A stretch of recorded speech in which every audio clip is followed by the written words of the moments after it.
All right. Do you want to start us off? Sure. Sorry, what are we talking about? Oh, Nintendo. Yeah. Good morning. I'm very awake. It's rare. Top of the morning to you. Yes, indeed. We're going to talk about Nintendo today, my favorite. Yeah. So, Yes. so you actually have a disc system, don't you? I do, yes. It's in very good condition, too. I have the box, too.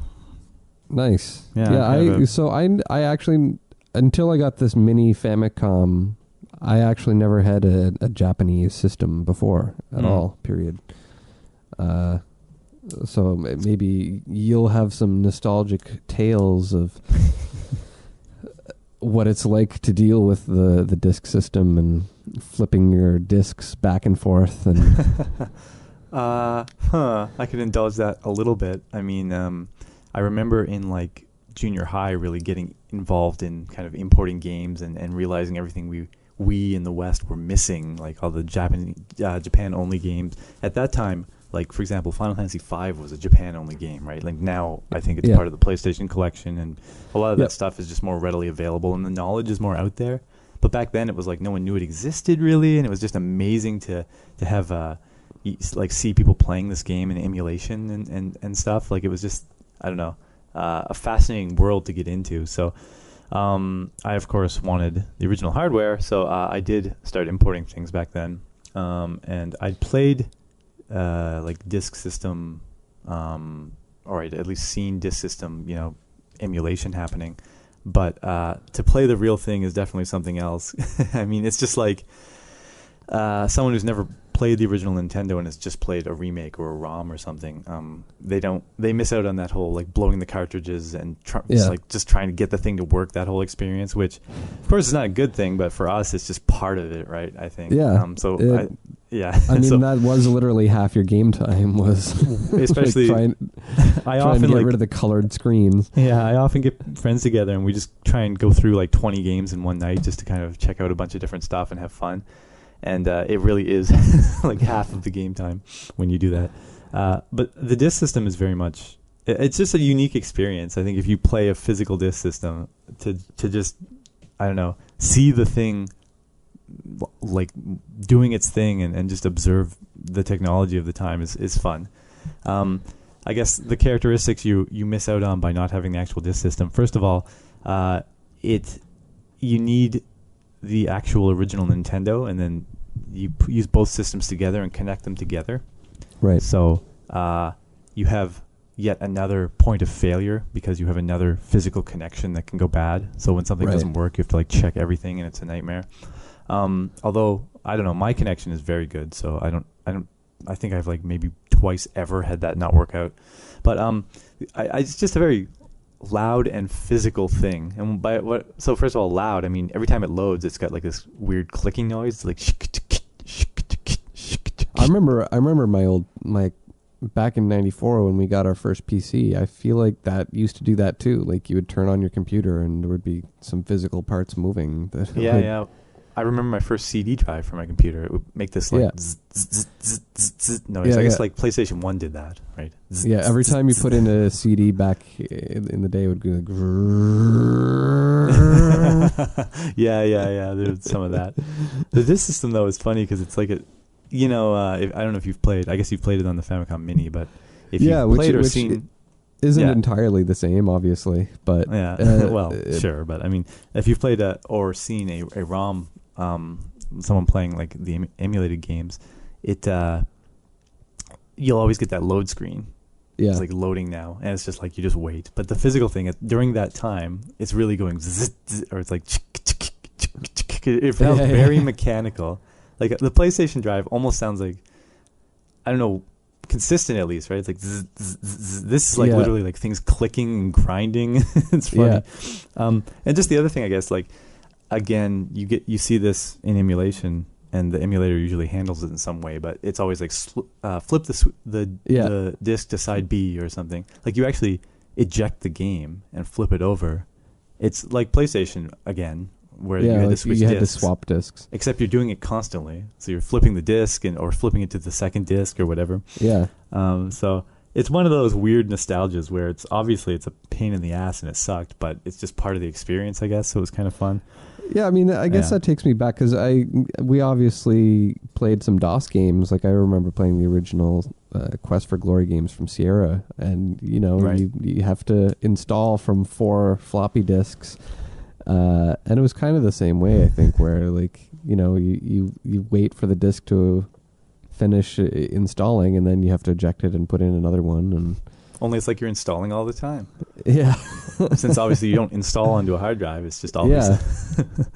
But it's funny because, of course, as you might imagine, it's like you go to one area of the map and you switch to B, and then when you go back to a different area, it's like you have to switch back to A, so you can see what areas are on what parts of the disk, kind of. I wonder if it was because it was cost prohibitive or what, that they didn't allow you to have a little hard drive that you could install the stuff to. Oh, like geez. maybe they were concerned about piracy, or Possibly both. I imagine cost was a big issue back then. I mean, that's why. Yeah, I mean, you would have had like a tiny hard drive that. Well, think about it. We never constantly saw have to- hard drives on systems till like PlayStation 2. I mean, Yeah, like but we never had disk systems either. Well, PlayStation 1 could have had a little hard drive on it, and it didn't. Yeah. And the memory card thing was there, but Yeah. come on, they could have had that built in, really, right? Yeah, Which is the solution that Saturn went with, although Yeah. my Saturn doesn't work very well. And you had to have like it took a battery, so everything on your hard drive could just die. Right? Yeah. It wasn't like flash memory. It was like the same kind of memory they had in the old Nintendos, where if the battery dies, that's it. Everything's gone. yeah. Yeah. So was it the same? I mean, I guess with Zelda, you did save your progress onto the disc, right? Yeah, that was actually very interesting. It would like physically write into the disc, Right. like your save game. So you're actually altering the I guess binary that had been distributed to you originally. Yeah. I've been reading through the Untold Tales or Stories of Japanese game developers, and that was one of the things early on, that he's interviewing someone who does like archives of video games, and they're constantly, the only games they are interested in archiving are ones that have never been used for Because that of very this. reason. Like they don't want a save to have corrupted anything. So or like you're changed the touching- data. Yeah, I was actually going to say exactly that. Like looking at going back to emulation, you'd see these ROMs of these games, and if you look at them, like half of them just have weird save games on them, because whoever dumped that ROM, they found the disc somewhere and they dumped it, and whoever used to own it just had their save game on it, right? Yeah. And like obviously I buy a lot of discs and they have save games on it. I guess it's just like any Nintendo game. You buy an old copy of Zelda, it'll have a save game on it, but it's weird to know that it's not in some battery or something. It's like on the disc. And of course these things are starting to die and they're really kind of flaky, so I don't know. I'm almost tempted to not play these because I don't want to corrupt something, or at least not save, right? Yeah. Yeah. I remember seeing a post on Reddit recently. Someone got like one of the Pokemon games secondhand, and they were like super excited to see that there was a save already on it, and like what Pokemon did they unlock? And it was just like, I think like 4 of the basic Pokemons that you get early on, and they were named something like "You ain't getting nothing." That's someone went to the effort to do that. Excellent. Nice. Anyway, one of the things that I wanted to talk about is like, because I never had any experience with the disk system at all until I got this mini Famicom, and it turned out like the Metroid and Castlevania and Zelda 1 and 2 are disk system games on that, and that was the first thing I noticed. Is you turn it on and you're presented with this loading screen With Mario. Sorry. Yeah, it's this loading screen, and then it's like, I played far enough in, I don't know if it was Metroid or what, that it asks you to flip it to the other side once you start, and it's like, what? Like, I like that they didn't even bother to edit that out Nice. for the digital system. They're not just like, okay, let's just use the American version or something. Well, It's think about like, it. They're playing on nostalgia, right? Like you can see Yeah, Japanese gamers being like, I remember this, right? You know? Yeah. Like for you to So- play it, it might be like, this is dumb. Yeah. So at first I was like, that's weird. And then the music starts. And so I'm going to get us started off on here because this is kind of what I wanted to talk about was I launch up Legend of Zelda and this is what I hear.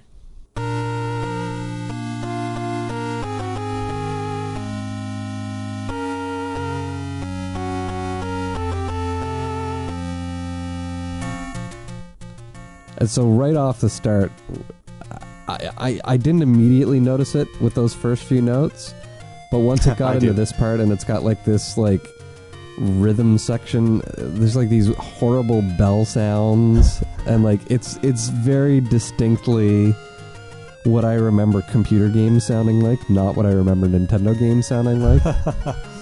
I love it, personally. I love the extra channel.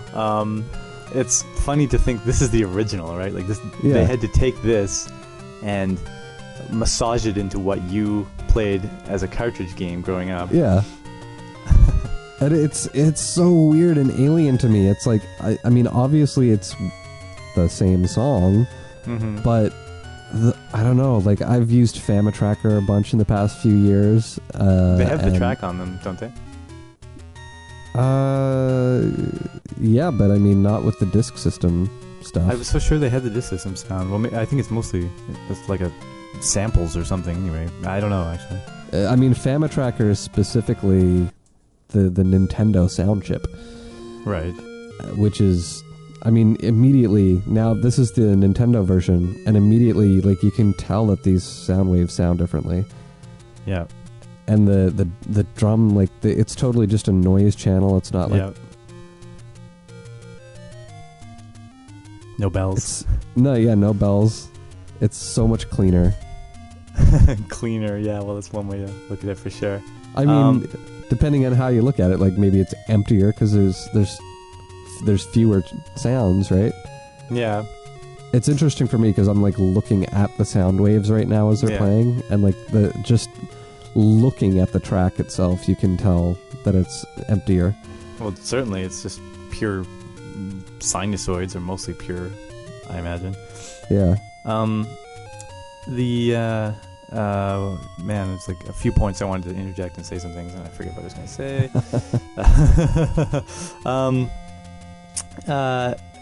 I agree. Actually, playing the Famicom Disk System for the first time, it was jarring, but I mean that was kind of the point of buying it and getting this Yeah. new thing and re-experiencing these games in a different way. So it was exciting to me. So I guess take it for what it is. Yeah. Did you play? Well, I might be getting ahead of myself. What's the next game on the palette here? It's all from Zelda. These are all. Oh, sound, okay. Well, like let me it's jump going out to go slightly. into like all. It's going to go into like all of Oh. the sound effects and Oh, you're just playing. Okay. yeah. Did But you pause? yeah, what were you going to say? Well, I was just gonna say, I liked the Disk System rendition of the second Castlevania. Right. Bloody Tears. I don't know if you have that queued up. I haven't heard that either. Like I don't have it queued up here. So Oh, it's cool. It's cool. I find it funny because for us, it's like the same song but augmented, for better or Yeah. for worse. But I mean, you got to think that's the original. Like that's the one that was born unto this world first, and it's kind of interesting to observe the transition. I think they did a pretty Yeah. good job. I've never really seen a game suffer hugely in its transition to the cartridge format. Really. yeah. I guess it's kind of like when back when we had our Ultima episode. It's like how the Ultima 4 on PC looks vastly different from the Nintendo equivalent, right? It's like, Mhm.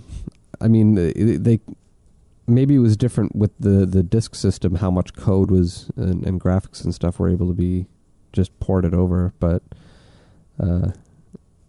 and I think it was like that with the I mean, Dragon Quest was originally on PC, wasn't it? No, they. I forget. I know that around the same time they released it on MSX. I forget if it was prior or like virtually the same time. I think it was originally on PC because I think they were interviewing one of the guys that worked for Enix or something on in that book, the Untold Stories, and he was saying how like specifically he wanted nothing to do with porting the code over to the other system. You might be right. I thought they were at least very close in time, but I knew it came out on MSX as well. It could have been just literally it was programmed for one first and then they had to port it to the other, but it may not have actually been released at the same time or something. I don't know.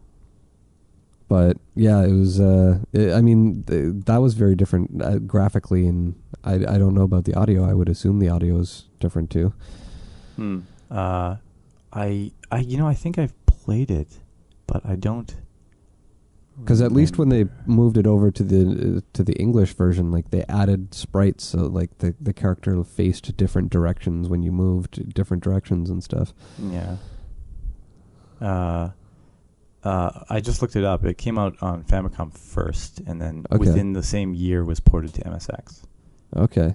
Yeah. So yeah, maybe it was the Famicom version then was like that, where it didn't have sprites.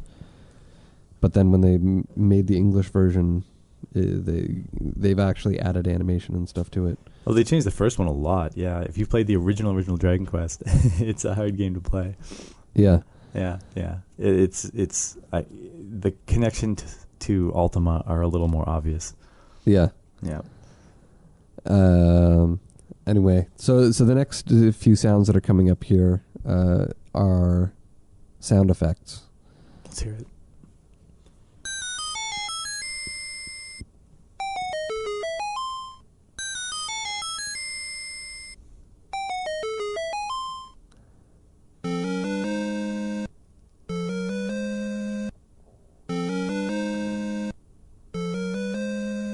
So when it came to like the door opening sound, like that to me sounded way better on the NES. Like the scratchy PC sounds that I was hearing, I hated those. But then for the second one where you obtain a key, that to me sounds actually way better on the Famicom disk system. Like it's way more full sounding.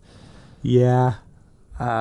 I kind of also have mixed feelings. I mean, of course, I'm more nostalgic for the second one. And I guess it's like anything. Like, it's cool to have that extra channel, but you can't really abuse it. So the thing is that the disc system. I mean, you could see if the disc system survived for a long time, you'd probably have a lot of the early games kind of taking full advantage of everything that was specifically disc system only and kind of abusing it a little bit. And then as time went on, they'd kind of just settle into a nice average and not just make gimmicks out of things. But the disc system's lifespan was so short that every game was still in that kind of experimental phase. So you can see the designers really wanting to use that channel for everything they could and everything. Yeah. So I don't know. It's not terrible to me. It's actually honestly not that jarring. Maybe I'm just used to it. But I can see someone preferring the NES sounds too. I don't know. The NES sounds to me feel more musical. Like they're more tonal and less. I don't know. I feel like, particularly when I was talking about like that bell sound or whatever earlier, it's got like such a high pitched chime to it that doesn't feel like an instrument to me. That's fair. You're more an audio guy than I. Yeah. So. Anyway, we'll keep going here. Sure.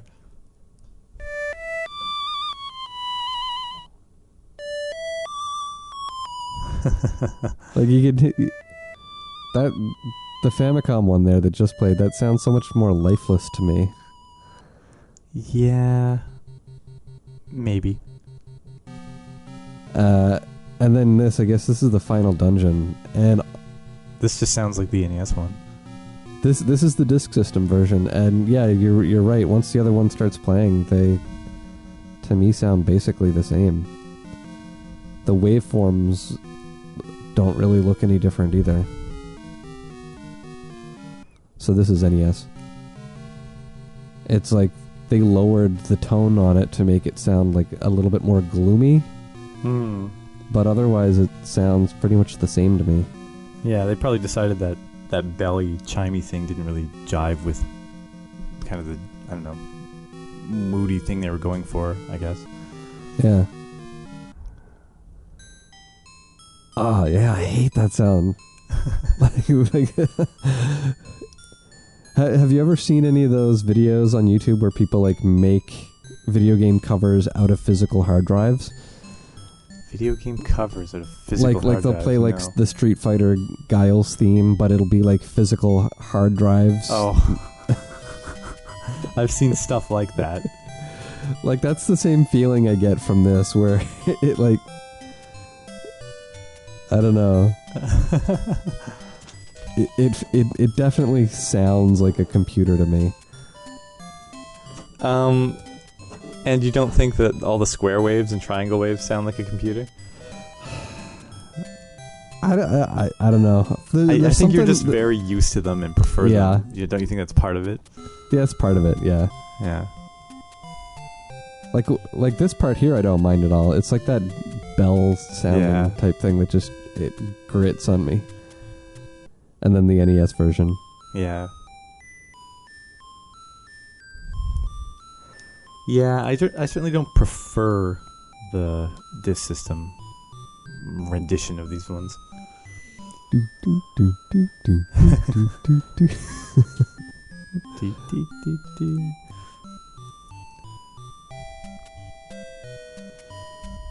So what's interesting is that there was definitely extra sound in the disc system for this, but I feel like I like the simplicity of this, like without the extra sound. Yeah. Interesting. I'm not trying to pull us away from the topic, but have you played the Japanese version of Castlevania 3? No. Or heard the sound? The sound is awesome. I mean, I've heard the sound. I've gone on YouTube and seen some video of it where you get to they totally introduced their own sound chip for that game. It's not just right? like a bell chime, I guess, which is where the benefit comes in more so, perhaps. That was actually one of the interesting things.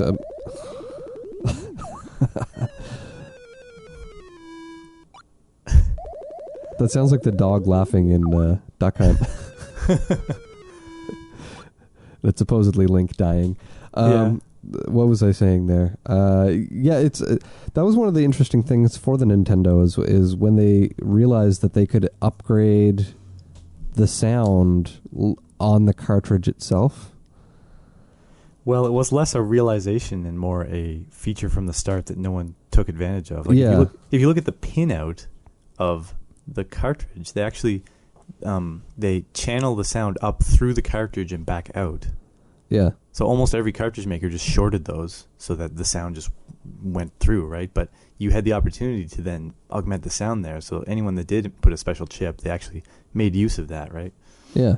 Yeah. So it's not just that, like everything. Like if you read about the hardware and read about how mappers work and stuff, like how they all the solutions they had for increasing their memory space and also like the sound thing and just anything else, like all these special chips. I don't know. I know it's a nightmare for people trying to write emulators, but it's a lot of fun, I think. Yeah. Historically speaking. I can't remember. Was the Mode 7 like that in the Super Nintendo? I don't know a lot about Mode 7. I know what it is, but I don't think so. Like I know, so like with emulators, I've never heard of anyone really having a big nightmare with Mode 7, or maybe they did. I don't know. I don't remember. I know Super FX was like literally a special chip on the cartridge.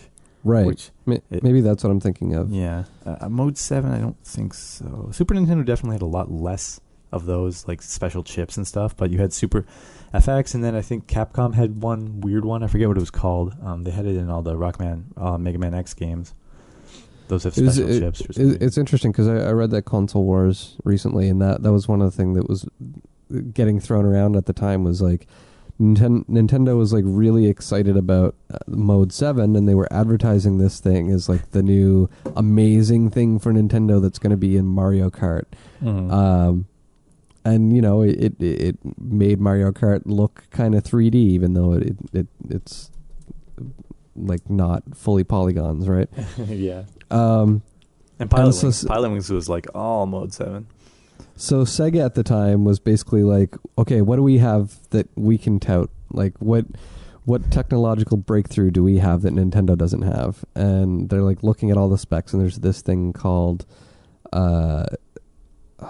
I can't remember what the actual name for it was, but they're like, we've got this thing called blast processing. I think that was just the clock speed, wasn't it? It was like double the clock speed.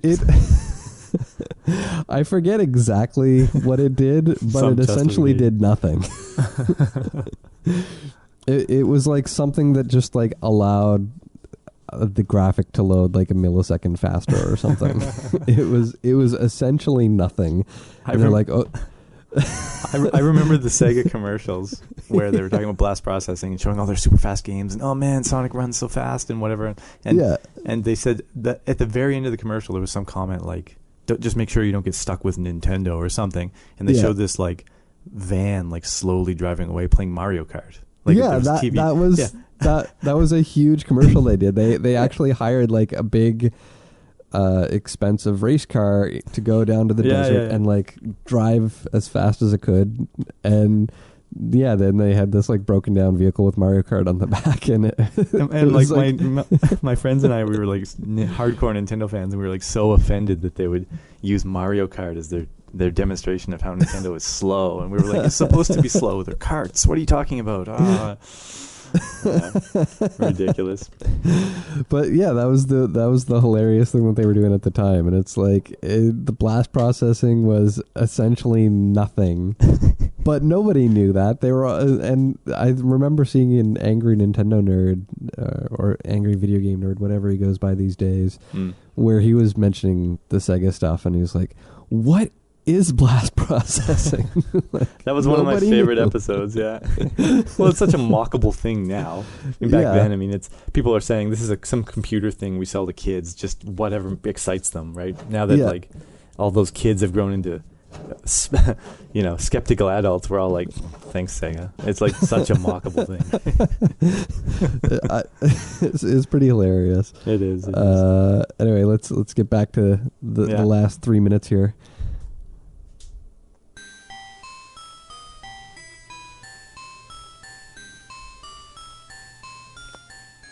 I think we heard this one, didn't we? Well, we heard like the ending, and this is, I guess, just the game over.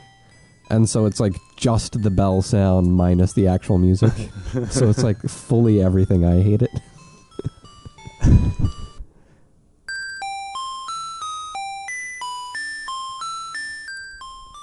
It's not a whole lot better on the NES.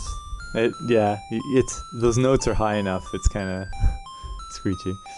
Yeah. And they're louder. But at least they're not as staticky. This is there's apparently no equivalent for the NES. This is a prototype Famicom Disk System sound. Cool.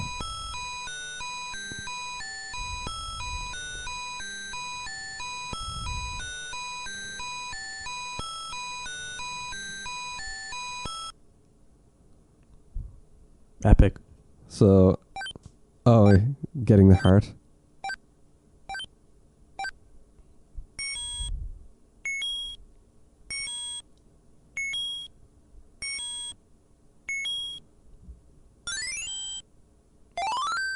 Oh man, that sounds nice. I love the Nintendo sound.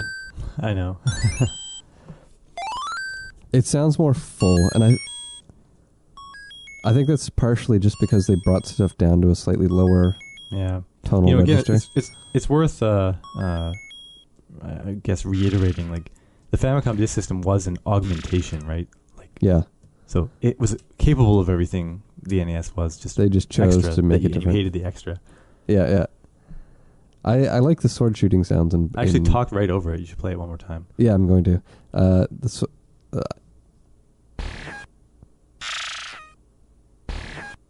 It actually sounded more epic. I like the Nintendo one better. This is a door opening.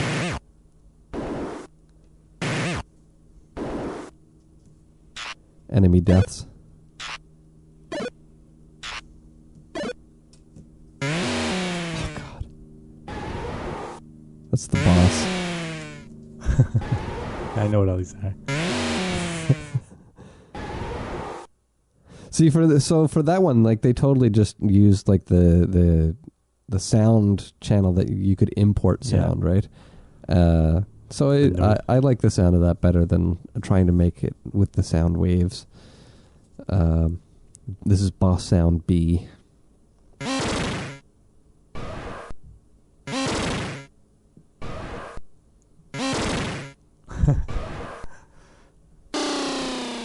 More boss sounds.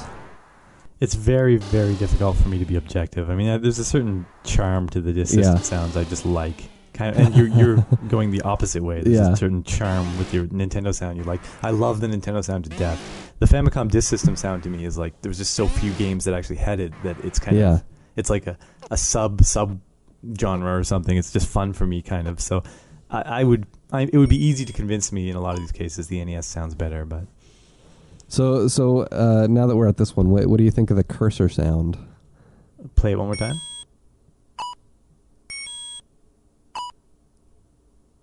That sounds like something hitting Link's shield. Yeah, they probably used the same sound for that. Cursor sound? Like when you switch between... What are we calling a cursor sound? Choosing an object? Like at the very beginning when you're choosing a new game or... The fairy flying inside the name? Yeah. Play it one more time? I'm trying to. I'll have to go through these boss sounds first. So that's boss sound C.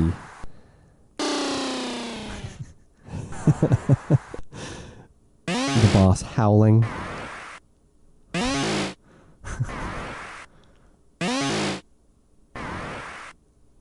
Getting hurt.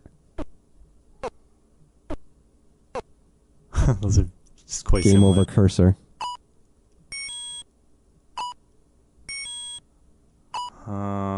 I actually don't mind the PC version for some of those last ones, and listening to the monster sounds there, they actually did grow on me. I think I would have liked the PC version of those. I think my biggest complaint was just like that horrible bell sound. Yeah, we're focusing on Zelda. It'd be interesting. I don't know if you have tracks from like Metroid or Castlevania. I could always find some, and we could pause the podcast. Sure. Do you want to do that quick? Sure. Okay, so I've just pulled up the Castlevania 2 Bloody Tears and this is from the Famicom Disk System, so we can hear a little bit of this and then compare it. So sure. Oh man. So that's vastly different to me.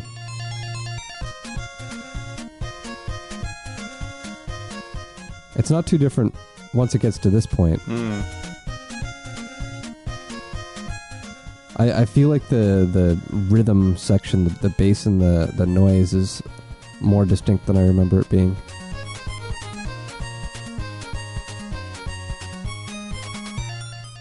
Oh, I hate that sound. Awesome. All right, let's hear the NES one. All right, let's find the NES version here. Hopefully yeah, so right off the start, that sounds so different.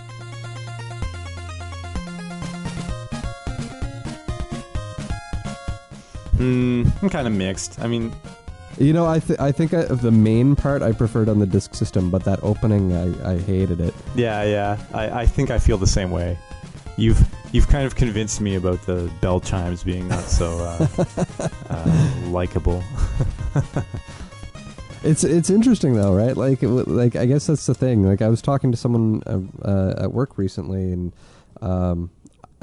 because I'm kind of trying to learn French a little bit, I was playing through a game with the French language, and he's from France, and he's like, I only ever play the language in whatever it was originally supposed to be. Like I would never play an English game in French because they're going to destroy the localization. And so I guess that's a large part of it, right? Is like part of it is they're going to localize it differently, but every now and then you have stuff like the Famicom Disk System where like it's a very different experience with all of the audio and stuff too.